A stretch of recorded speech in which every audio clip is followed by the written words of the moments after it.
Yep, it's recording.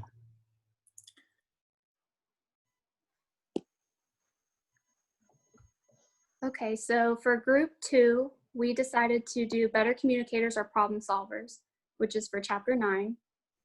And our group is, you guys want to introduce yourselves? My name is Thang. And my name is Thang Kim. My name is Wang. Okay. 5 topics: how do we handle conflict, learn how to apologize, the power of I statements, conflict in unequal relationships, and conflict when you are in charge. Today, I'm covering how do we handle conflict. According to Kenneth W. Thomas and Ralph H. Kilman, there are certain types of conflict management. Each type has its own degree of assertiveness and cooperation.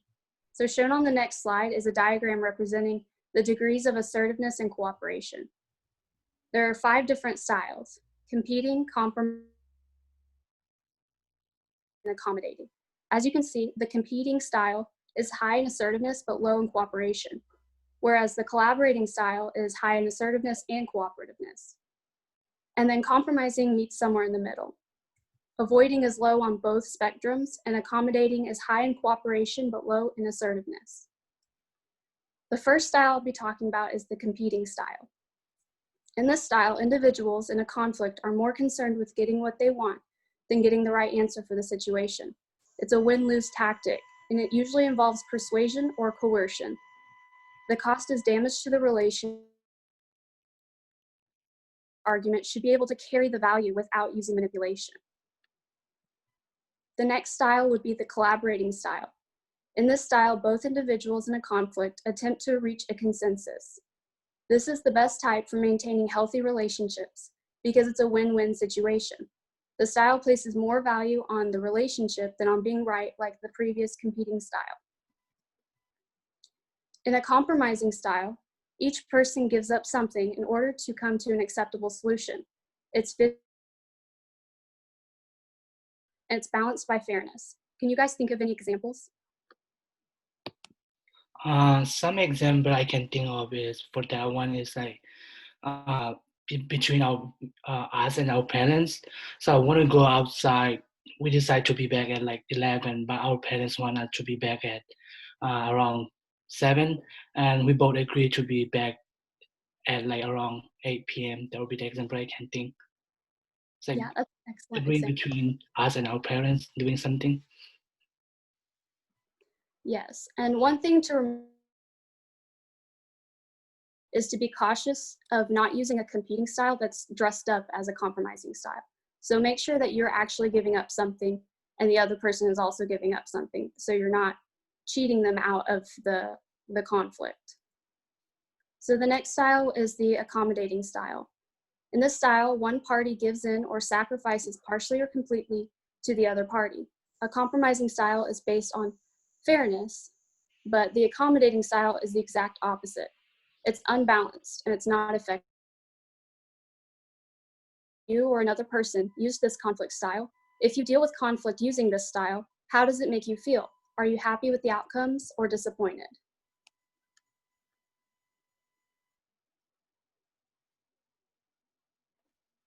So usually the accommodating style, you can sort of feel like a doormat if you're giving up everything every time. That's why I have this picture on the bottom left or bottom right.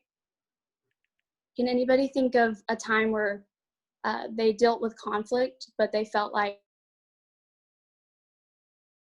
they didn't get an equal share in the conflict?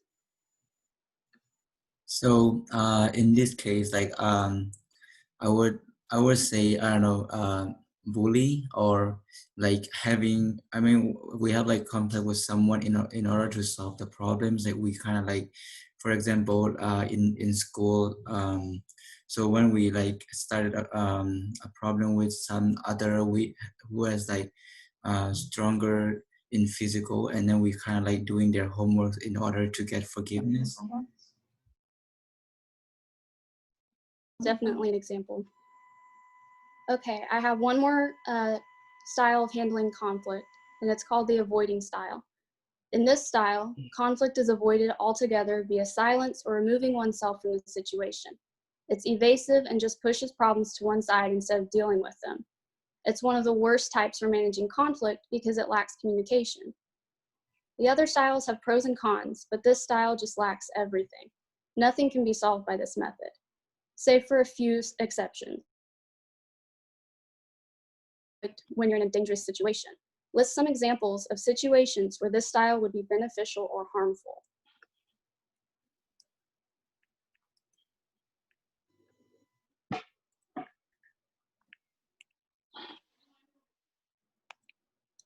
So, Ju, do you have any examples of when you would want to avoid a conflict? Yes. So like sometimes in a group project, not this one, but like sometimes people are like assigning different parts, and maybe I got a part that I don't really want to do, but because like everybody is happy with their parts, and I was like, maybe I should not say anything, and even though like I don't want it, but well, I can try, and I don't want to be in a conflict, and so yeah, that might happen sometimes. Yeah. Okay, so the next topic is going to be learn how to apologize.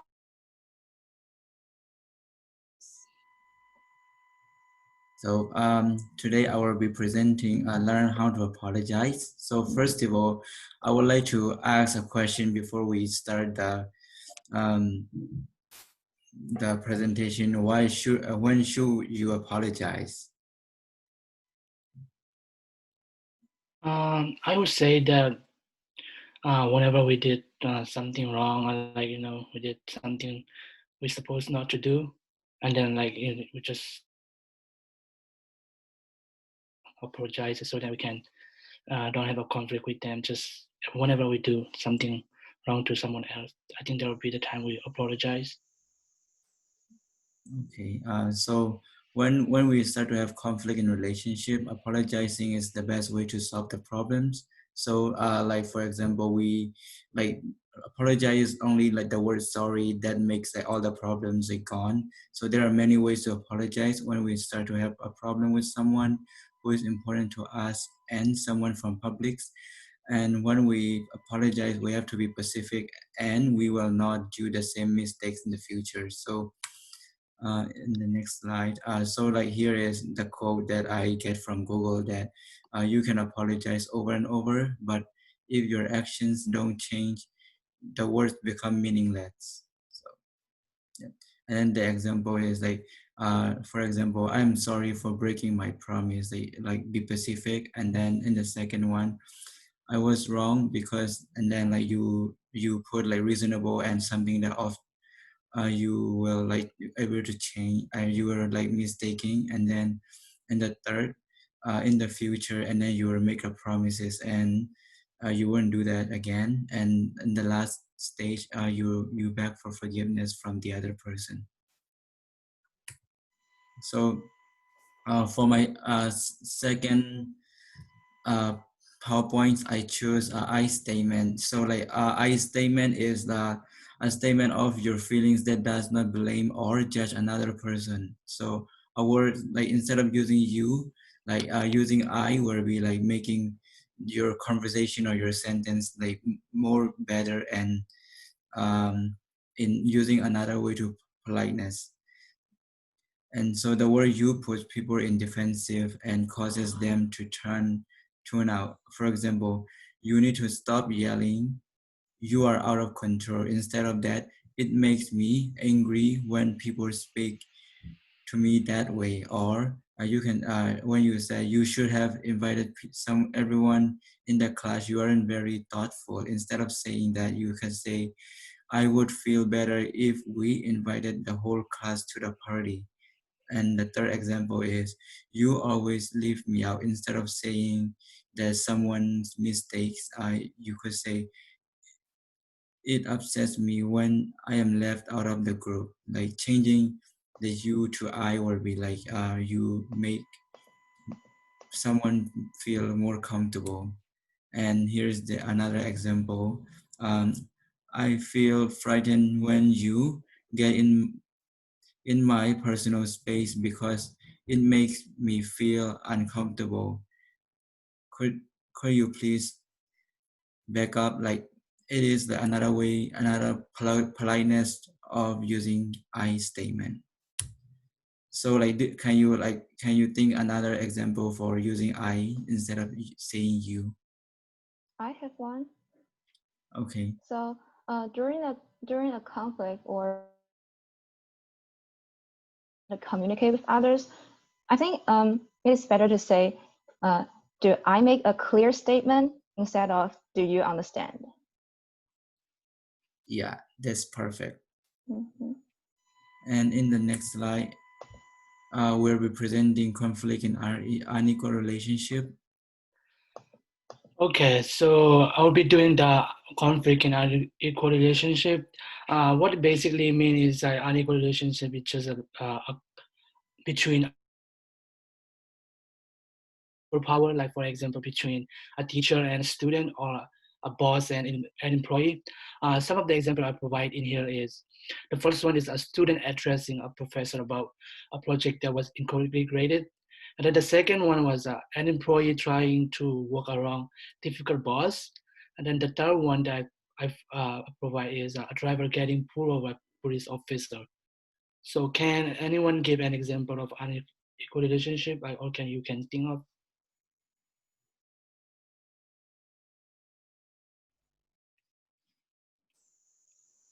So I would, for the example, I would say that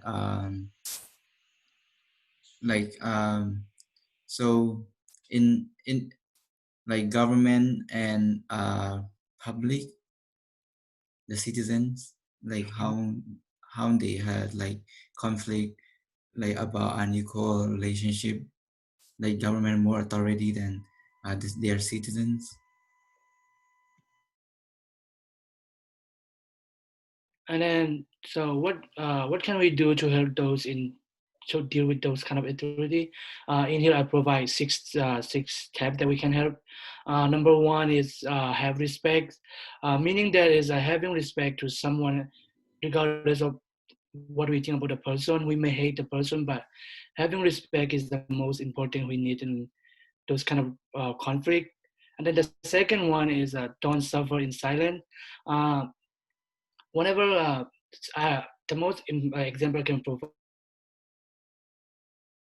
would be in a job, like a job that we want. Sometimes there will be a problem, and then we may want to change, and then we may want the boss to change it. But if we don't tell them and like talk about the problem with the boss, it will only increase our frustration when nothing changes. So it's better to tell, because they don't know about the problem and they can't change the problem if we don't tell them. So it's really important that we tell them and then don't suffer in silence. And then the third one is when we struggle with a leader above us, and it's also important that we don't listen to people who talk about their boss behind their back. If they talk to us and other people about the boss, they will also talk about someone else. And number four, admit when we are wrong. What I basically mean is like uh, when something is wrong, like when we do something wrong in our job, like we did something bad, it's better to tell the boss that we did something wrong, because it's better we are to tell better. It's better to tell that we are wrong before they find out from. If they find out from someone else, it will make more problem for us. So it's better to tell that, admit that we are wrong. And then for number five, is choose your mindset. We get to choose the way that we want to respond to an individual, no matter how unreasonable they're acting. Uh, there might be like you don't like it, but we to choose our mindset. Like the mindset that have to be positive, doing will be like choosing a positive in mindset, so that won't make a bigger conflict for us. And last but not least, stay professional. Um, what I mean by that is like when someone act like a fool, don't follow it. For example, they might scream us, they might use violence, but it's important that we stay professional and then don't do the same thing what they did to us, because and so can out of these 6 steps, can what do you think the most important to have those kind of problem?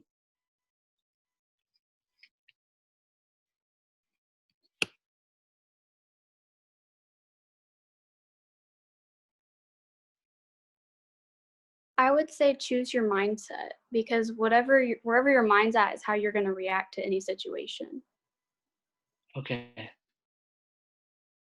Yeah, like I Okay, would so the choose next like, presentation sorry. will be conflict when you are in charge. Okay, I'll be in charge in these slides. So in Oral Roberts University, a main topic here is becoming a world-wise leader. So I believe it is impossible that there's not any conflicts in the group. How should we handle conflicts when we are in charge? And how should we do it as a leader? We have several tips below. The first one is godly leaders are servant leaders. As a problem solver and not just make your own life easier. In a group, a leader should be the one dedicated the most. Second, know that there will be someone who has authority over you. Matthew chapter 8, verse 9 says, a Roman centurion responds to Jesus, I too am a man under authority. He is leading hundreds of people. Still, he understood that. And a good leader should also be a good follower. The third one, be a good listener and perceiver. Leading is more than having people listen to you. It is important to listen to others and understand their situation. During the conflict in the group, a good leader should be neutral. It is important to listen to both sides and make a neutral decision or help them to find a solution. Next one, have stronger ethic than those who follow you. Your follower will not only follow your direction, but also your ethics. People will follow what you do and all your actions. Leaders should also be a moral example. And it is important that don't give them permission to live unethically because you are lazy. 5, the people who are following you. People will know if you care about them or not. Think about this. If your teacher cared about other students more than you, will you have a feeling over that? I believe it's yes. Generally cares about them, emphasize their difficulty, look for ways that you can help them, and give grace when they need it. The caring you have given to them will come back to you. So there is a caring leader around us.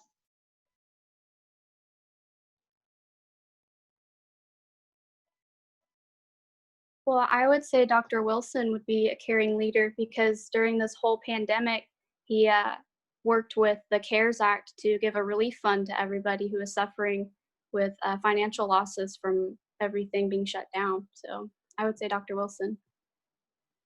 Yes. And he sent us a lot of emails and cared about us. Okay, the last one, when you get the opportunity to learn, do not think that you are perfect being a leader. Being careful about your blind spot and be open to feedback from the others. When people give you suggestions, don't be intimidated by them. Surround yourself with people who will push you to growth. Also, it is important not to be proud.